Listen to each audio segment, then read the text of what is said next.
We can say that the pen tool is the core tool of vector editing.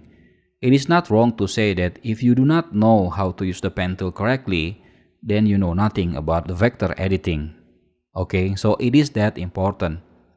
Now the pen tool can be found not only in Illustrator but also in Photoshop, in Flash or now called Adobe Animate, in After Effects, even software outside Adobe such as in 3ds Max, in CorelDRAW, etc. Although the names may be different, but the core concept and the shortcut key mostly are the same.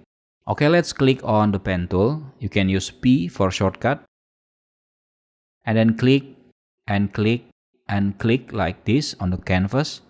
As we can see, we are creating a series of corner points.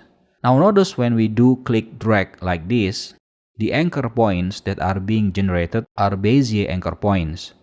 We can click and drag again and again, and we can see the resulting paths are smooth, not sharp as before. To finish up a shape creation with the pen tool, you can click the Escape key or the Enter key. Okay, now let's use the Alt key modifier when creating a shape. First click in here, then click and drag in here. Now don't release the mouse yet. Hold the Alt key in the keyboard and drag again. Notice we just made the Bezier handle non-symmetrical. The position of our dragging defines the position of these handles. To give you more clear view of what is going on when creating shapes with the pen tool, let's take a look at this image. If we have shape like this, basically to create it, we can click release in here. Next, we have a Bezier type point. To do this, we must first click in this anchor point position first, and then hold, then drag release at this position where the handles are.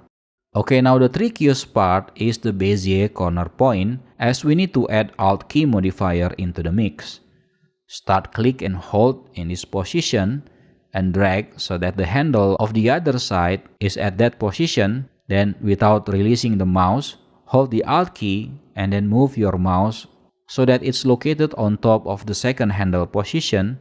Then release the mouse. Then you can release the Alt key. It is a bit daunting for beginners, but trust me, if you do this several times, you'll get the hang of it eventually. And again, this skill will not benefit you only when working in Adobe Illustrator, but also in other computer graphics software I mentioned before. Let's do some exercise using the pen tool. First, we're going to create a heart shape again. Click release in here, then move to the left of it and up a bit. And then in here, click drag and make about 30 degrees angle like so. Then move down and click release again. Next, click drag in this position. Try to make it almost symmetrical with the left one. Now, if you are still not satisfied, we can always use the direct selection tool to move the anchor point or the handles until you get the shape that you like. If you are still very far from the ideal heart shape with this method, please try and try again until you can get the feel of it and have better understanding of how pen tool actually works.